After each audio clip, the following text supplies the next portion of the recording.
Yang ingin saya sampaikan juga terima kasih yang setinggi-tingginya kepada Bapak Presiden Prabowo Subianto dan Wakil Presidennya Mas Gibran Raka Buming Raka, yang memang benar-benar sekarang mencurahkan perhatian dan dukungan sepenuhnya untuk perjuangan Wali Songo Indonesia Laskar Sabilillah.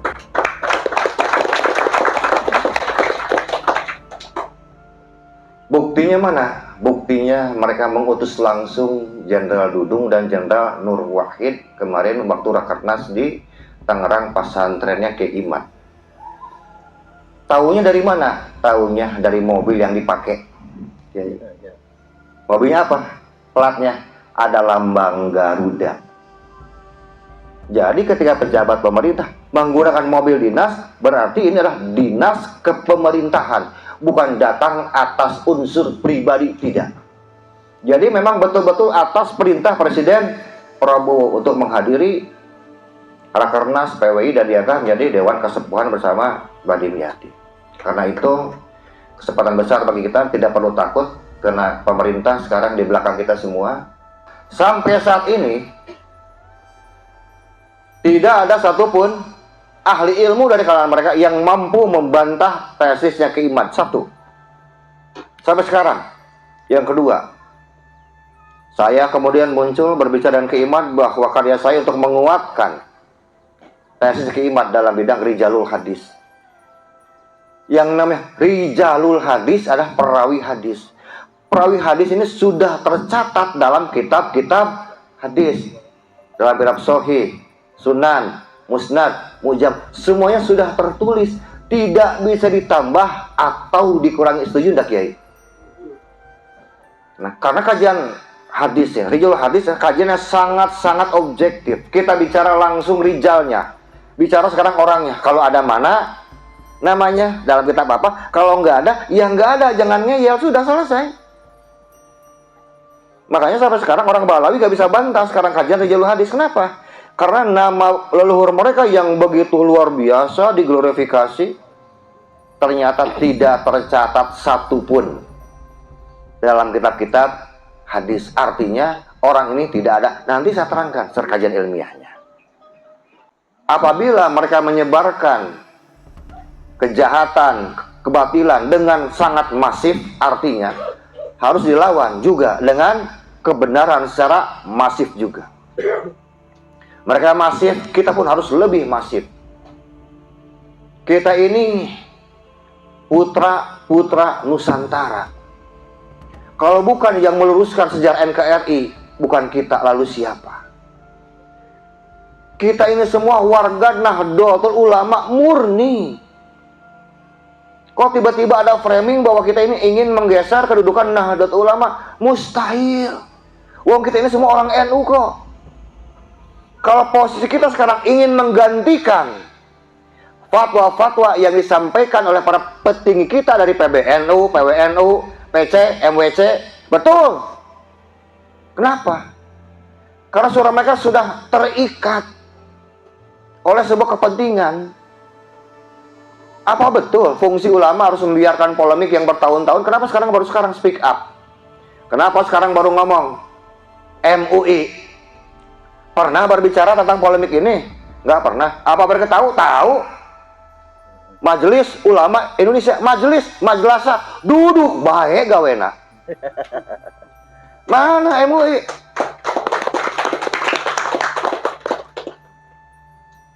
Urusan begini mah takut. Takut lapar ya. Takut kelaparan. Biasa dapat setoran mungkin. Kita ini bergerak Nahdliyin movement dari akar rumput. Kita paham, kiai-kiai kita yang duduk di PBNU, PW, PC, MWC tidak berani berbicara. Kenapa? Karena yang dipertaruhkan adalah kursi jabatan mereka. Pasti itu. PBNU nggak bicara, bukan nggak tahu. Bahkan sangat banyak para kiai-kiai sekarang yang dalam struktural itu yang tahu tentang kebenaran kajian ini.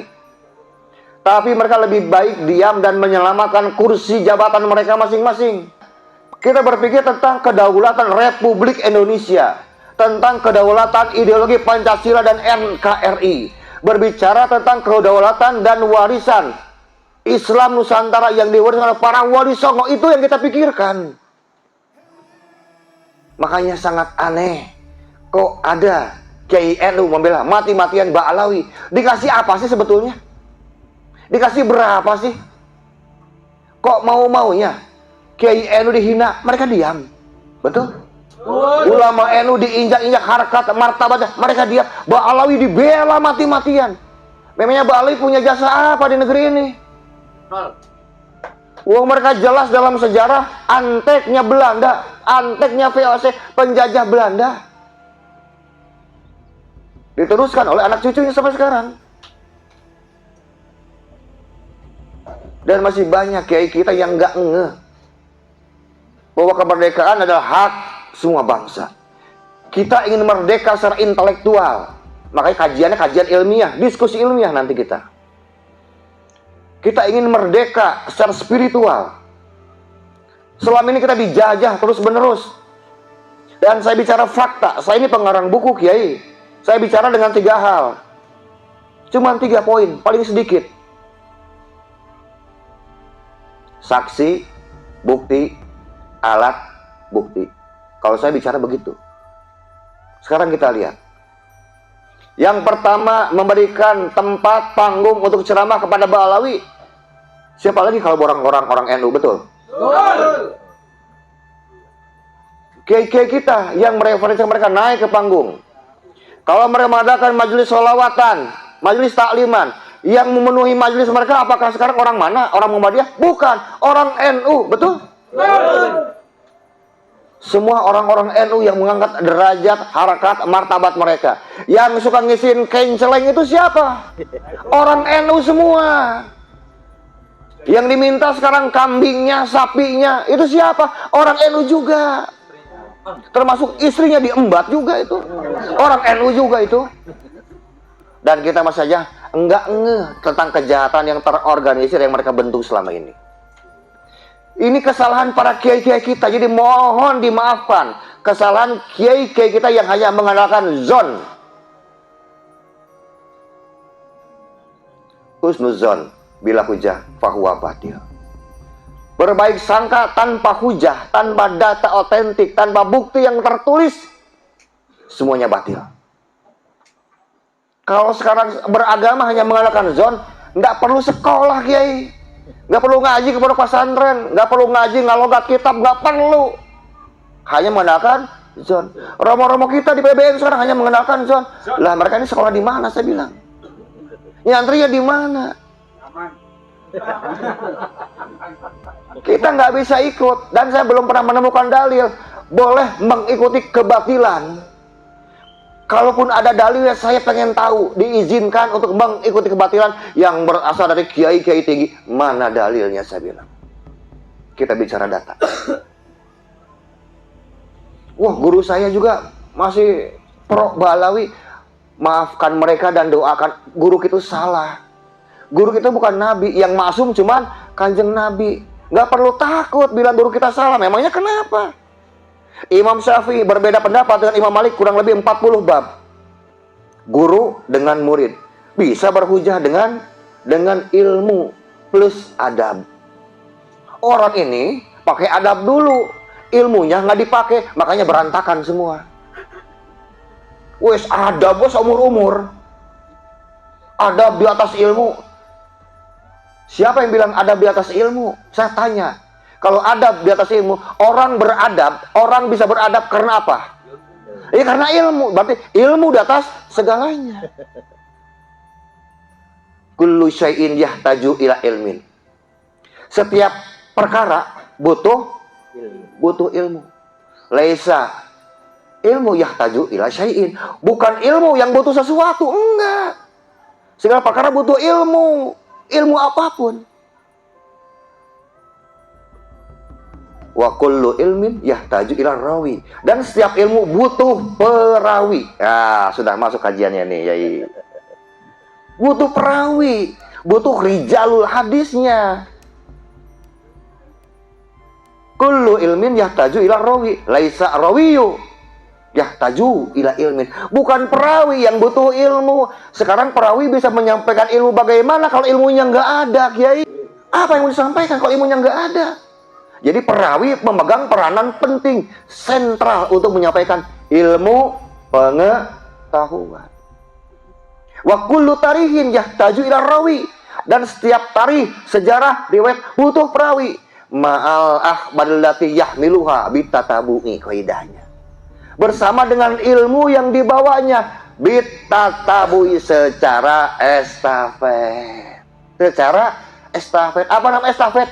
Tidak terpotong-potong alias bersambung terus menerus, bersambung dari zaman ke zaman, namanya estafet. Ini data ilmiah. Makanya Kanjeng Nabi kan pernah bilang kepada sahabat Anas bin Malik, wa qala nabiyyu sallallahu alaihi wasallam, qaidu ilma bil kitab. Ikatlah ilmu dengan catatan. Coba lihat. Ikatlah ilmu dengan catatan. Jadi mengikat ilmu dengan catatan bukan hanya bentuk kepatuhan atau ketaatan sahabat kepada sunnah Nabi. Bukan itu saja. Tapi Nabi ingin bahwa ada bukti otentik, ada bukti yang tertulis untuk generasi selanjutnya. Makanya ikat ilmu dengan catatan. Inilah salah satu dalilnya. Kenapa kitab sejaman harus ada? Ya ini dalilnya. Dan ada beberapa redaksi yang mendekati hadis masyhur, Kiai. Makanya mana kitab sejaman? Lah ini hadisnya ada kok. Bukti sejaman itu bisa dengan bentuk tulisan, prasasti, hieroglif, apapun yang bisa diberikan bukti secara nyata. Namanya kitab sejaman. Nabi mengajarkan bentuk keilmiahan. Jadi agama Islam sangat ilmiah. Nah sekarang kita bedah.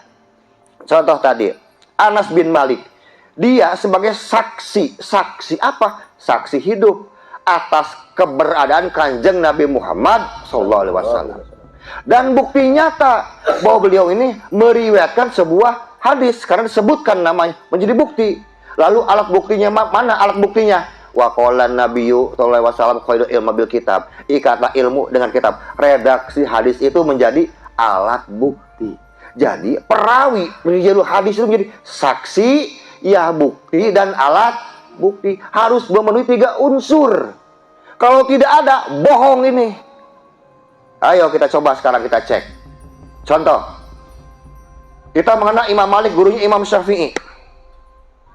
Salah satu silsilah hadisnya beliau, Imam Malik bin Anas, an Imam Syihab Az-Zuhri, an Nafi, Maula Ibnu Umar, an Ibnu Umar, an Umar bin Khattab, an Nabi Muhammad sallallahu alaihi wasallam. Bitatabu'i yai. Silsilahnya nyambung semua. Imam Malik gurunya Syihab Az-Zuhri.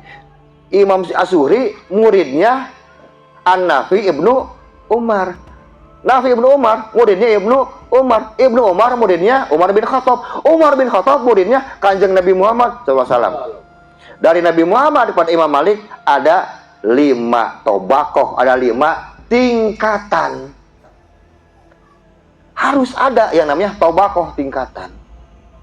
Yang meriwayatkan sahabat itu adalah tobakoh pertama, tingkatan pertama. Contoh yang lain, seperti Imam Syafi'i punya murid Rabi bin Sulaiman dan Al-Muzani. Betul, Kiai? Ini adalah artinya tobakoh pertama di zaman Imam Syafi'i. Murid Imam Syafi'i ini yang meriwayatkan kaul-kaulnya Imam Syafi'i. Kita ringkas sekarang. Yang namanya Ahmad bin Isa. Ada 2 Ahmad bin Isa itu. Ada Ahmad bin Isa Al-Basri yang dianggap sebagai leluhurnya Ba'alawi, dan ada Ahmad bin Isa Al-Baghdadi. Ahmad bin Isa Al-Basri wafat 345 Hijriah.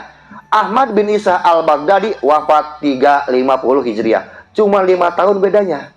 Makanya kaibat itu rujukannya apa? Kepada Ahmad bin Isa Al-Baghdadi yang punya putra 3, Muhammad, Ali, Usaid. Cocok dengan saya karena ini orang Baghdad.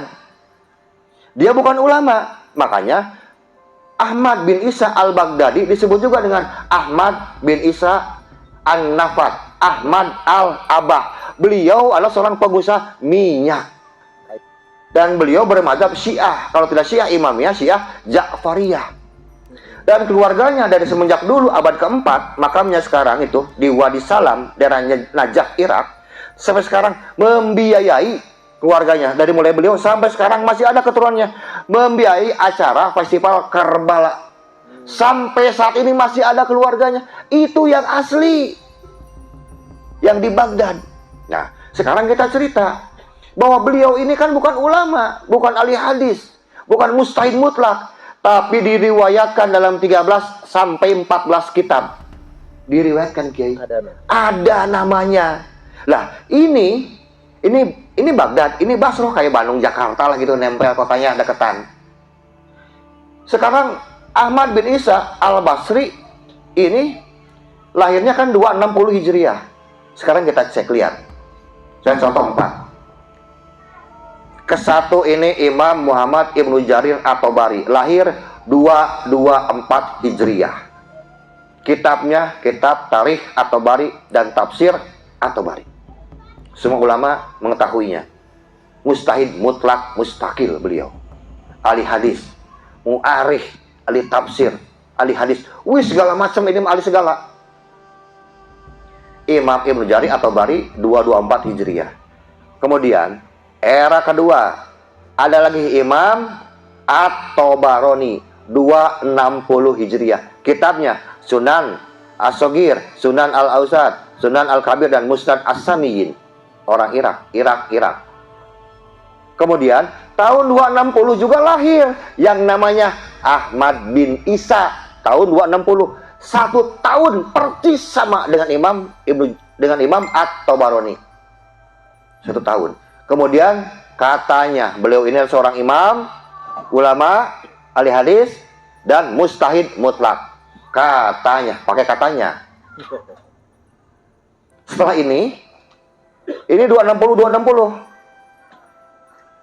Ada lagi anaknya, 278 Hijriah, Ubaidillah bin Ahmad Al-Muhajir, 278. Cuman antara ini ada lagi ulama-ulama kita di Irak semua. Ada Imam Ibnu Mandah, ada Imam Al-Baihaqi, ada Imam Ibnu Hibban, ada Imam Ibnu Huzaimah, dan ada Imam Al-Hakim. Dari mulai Imam Ibnu Jarir At-Tabari sampai Imam Al-Hakim, ini kurang lebih 400 sampai 500 tahun. Yang menarik, dari mulai Imam Ibnu Jarir At-Tabari 224 Hijriah sampai sekarang Imam sekarang At-Tabarani 260 Hijriah. Beliau wafat 360, jadi umurnya 100 tahun, panjang Imam Tabarani ini. Kan satu zaman dengan katanya, dengan Ahmad bin Isa. Pertanyaannya, semua ulama yang hidup di zaman Imam Ibnu Jarir At-Tabari, semuanya diriwayatkan dalam kitab-kitab dalam kitabnya Imam At-Tabarani, diriwayatkan. Cuman satu ulama yang tidak diriwayatkan dalam kurun waktu 226 Hijriah sampai 360 Hijriah. Dalam jangka waktu 120 tahun, cuman satu ulama yang tidak diriwayatkan oleh Imam Tabarani. Siapa namanya? Ahmad Al-Muhajir, Ahmad bin Isa. Kenapa nggak diriwayatkan? Karena orangnya tidak pernah dilahirkan. Jawabannya belum selesai, tenang.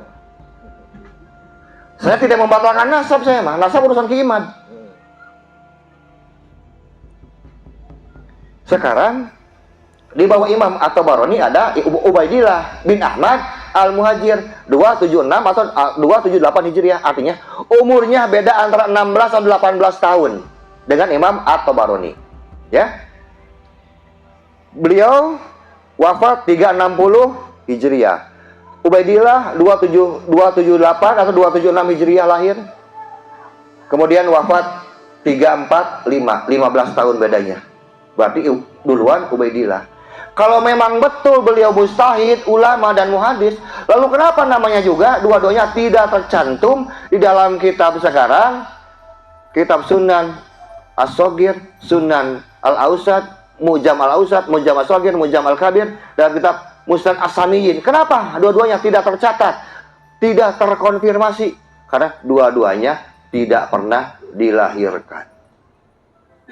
Kan beliau mustahid, kan beliau ahli hadis, kan katanya ulama. ulama yang hidup setahun semuanya terkonfirmasi, terekam, tercatat dengan baik. Terus kenapa ini dua-duanya nggak tercatat? Kita bicara kehadiran mereka sebagai ulama ada atau tidak. Ada sekarang kitab Ibnu Huzaimah, Sahih Ibnu Huzaimah. Kalau betul Sahih itu orangnya ada, harusnya ada namanya dalam kitab Sahih Ibnu Huzaimah. Ibnu Hibban, kitab Sahih Ibnu Hibban, nggak ada lagi namanya ini orang. Dalam kitab Al-Imam Al-Baihaqi, Sunan Al-Baihaqi, tidak ada lagi. Al-Adabul Baihaqi, tidak ada lagi namanya. Kemudian dalam kitab Al-Mustadrak, Imam Al-Hakim, tidak terdaftar lagi, tidak tertulis lagi. Sekian banyak ulama-ulama yang hidup di Irak dan sekitarnya, tidak ada satupun yang meriwayatkan yang namanya Ahmad bin Isa dan Ubaidillah bin Isa. Jangankan sebagai mustahid mutlak, jangankan sebagai ulama atau ahli hadis, sebagai santri saja tidak pernah terkonfirmasi. Kenapa tidak terkonfirmasi? Karena tidak pernah dilahirkan di alam dunia ini. Itu jawabannya.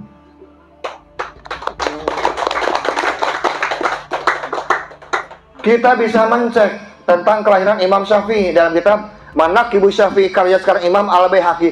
Dari pertama lahir sampai meninggal dunia, dan semua pertemuan Imam Syafi'i dengan ulama manapun tercatat dengan baik. Beliau mengaji, hafal Quran mulai usia 6 tahun. 10 tahun beliau mampu menghafal 10.000 syair bahasa Arab kuno. Umur 25 tahun mampu menghafalkan 150.000 hadis. Semua ada ceritanya. Padahal Imam Syafi'i lahir 150 tahun sebelum lahirnya Ahmad Al-Muhajir katanya. Ini kan lebih primitif, ada datanya. Yang lebih primitif ada lama Pak, 150 tahun itu waktu yang lama. Kok datanya komplit? Ada.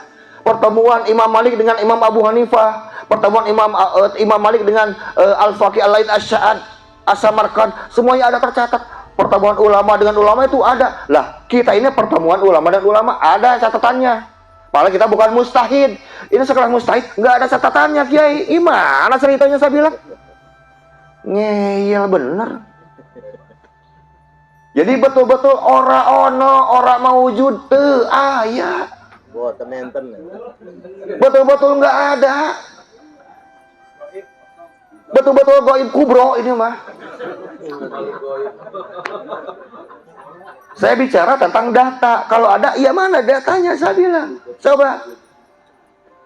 Katanya nanti orang bilang, ya kan yang tidak tercatat kan belum tentu tidak ada. Yang kita obrolin ini kan seorang ulama besar, seorang ahli hadis, seorang mujtahid mutlak.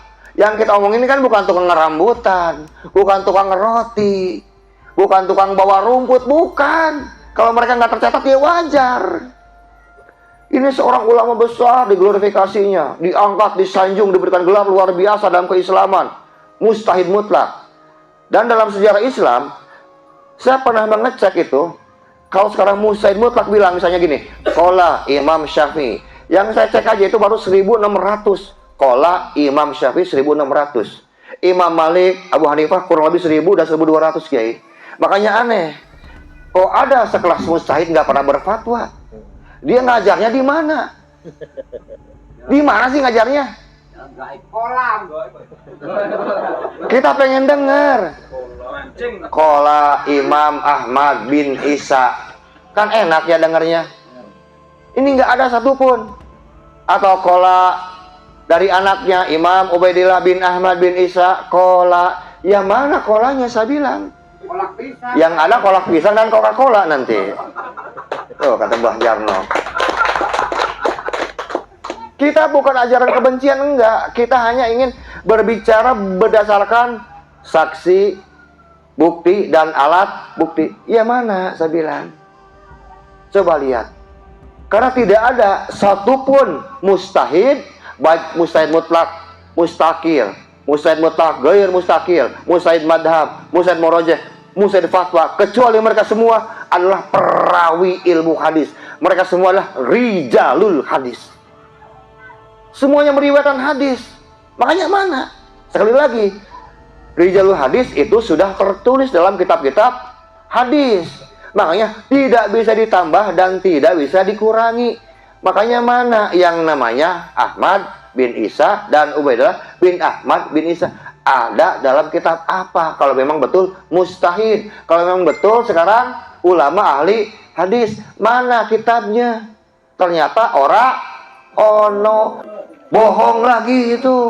Jangan marah, kita bicara fakta. Fakta itu adalah kenyataan yang apa adanya, yang memang nggak ada. Coba, dia Ahmad Al-Muhajir lahir 260 Hijriah. Seharusnya mulai dalam kitab abad keempat itu sudah tercatat kalau memang betul mustahil. Ada enggak? Enggak ada. Abad 4, 5, 6, 7, 8, 9 enggak ada semuanya itu orang-orang. Pokoknya Ubaidillah pun enggak ada. Karena tradisi ulama kita ketika ulama ini hadir dalam satu zaman itu sudah mulai diriwayatkan oleh ulama-ulama yang hidup sejaman dengan mereka. Jadi posisi mereka yang meriwayatkan ini adalah sebagai saksi hidup. Seperti tadi Anas bin Malik menjadi saksi adanya Kanjeng Nabi Muhammad Sallallahu Alaihi Wasallam. Jadi harus ada yang saksi hidupnya. Semua kelahiran itu ada saksinya. Oh ini nggak ada. Istri kita kalau lahir aja yang jadi saksi siapa? Kelahiran anak-anak kita. Kita RT, Ibu RW, DKM masjid, tetangga, itu saksi syahadah namanya. Padahal bukan keluarga bangsawan kita itu, bukan keluarga kerajaan. Ini kan katanya keluarga bangsawan, keluarga kerajaan. Terus yang jadi saksi kelahiran sekarang Ahmad bin Isa dan Ubaidillah bin Ahmad bin Isa, mana saksinya? Nggak ada lagi. Nabi Muhammad ada saksinya, pamannya Abu Jahal, betul Kiai? Ya. Ada saksinya, sampai senang ya. Sampai pada kita riwayatnya bitatabui dengan estafet nyampe. Ini sudah lebih modern, jauh lebih modern. Kalau dibandingkan dengan Kanjeng Nabi, usianya kan berarti sekitar 250 tahunan. Jadi kita mundur 250 tahun ke belakang, sudah riwayat Nabi Muhammad ada saksi hidup lahirnya, pamannya. Lah ini lebih maju, lebih modern, lebih metropolitan. Dan harus tahu, abad 3, abad 4 di Irak itu zaman keemasan Islam dinasti Abbasiyah, di mana semua ulama merapikan semua catatannya. Ulama adalah saling bertemu, saling sowan. Kalau ada yang tidak punya riwayat akan minta kepada ulama yang lain, akan dimasukkan. Kalau dia nggak lengkap akan minta dilengkapi. Sedang ada penerjemahan dari kitab-kitab yang berbahasa Hindu, Persia, berbahasa Yunani, Romawi, abad 3 dan 4. Inilah tempat hidupnya Ahmad bin Isa atau Ahmad bin Al-Muhajir. Kalau memang ada, harusnya teriwayatkan, terdokumentasi dengan sangat baik kalau ada. Karena apa? Semua ulama abad 3 dicatat dalam kitab-kitab ulama abad keempat. Ulama-ulama hidup abad keempat semuanya dicatat dalam kitab-kitab ulama abad kelima dan seterusnya. Termasuk masalah nasab yang saya ketahui dari risetnya Ki Imad dan kawan-kawan, bahwa Ahmad bin Isa Al-Baghdadi yang punya anak Muhammad Ali Husain itu diriwayatkan dalam kurang lebih 42 kitab Kiai. Bukan 4 kitab, 42 kitab. Dan semuanya nyatanya sama, cuma 3. Muhammad Ali Husain. Abad ketiga di sini sampai abad 9. Semuanya 3 sepakat. Ijma bizamani. Sudah sepakat sebuah zaman. Fikuli zaman sudah sepakat. Tiba-tiba tahun 985 muncul Ali As-Sakron mengisbat lewat mimpi anak-anaknya Ahmad. Itu ada 4 dengan Ubaidillah. Pertanyaan saya kan sederhana. Ini abad 9 mengatakan anak Ahmad itu 3, Muhammad Al-Isa. Ini merujuk kepada kitab abad berapa? Abad ke-8. Kitab abad ke-8 mengatakan bahwa anaknya 3. Ini merujuk kepada kitab abad ke-berapa? Abad ke-7. Abad ke-7 kepada abad ke-6. 6 kepada ke-5. 5 ke-4. 4 ke-3. Semuanya sama. Cuman 3 anaknya. Muhammad Ali Husain. Makanya saya tanya. Itu Ali As-Sakron mengatakan anaknya Ahmad bin Isa 4 itu merujuk kepada kitab yang mana? Jawabannya dapat mimpi. Kalau mimpi mah jawab sama mimpi lagi aja lah. Mimpi basah. Mimpi kok jadi hujah, saya bilang. Nah inilah salah satu kejahatan Ali As-Sakron abad 9 sampai abad 11. Waktu di Bali kan saya pernah bilang bahwa Ba'alawi ini secara keluarga, Ba'alawi ini berasal sekarang dari dinasti Fatimiyun. Dinasti Fatimiyun berasal dari dinasti sekarang Bani Lewi. Bani Lewi sekarang dari dari kerajaan dinasti Seba, kemudian dari dinasti Mu'in, kemudian dari kaum Samud, dari kaum Ad, dari Bani Iram, dari Al-Fasad bin Saleh bin Sam bin Nuh. Jadi Ba'alawi ini anak cucunya keturunan dari Nabi Hud alaihissalam. Hanya ada lintas keturunan dari kaum Ad dan kaum Samud yang sampai sekarang belum bisa dibantah.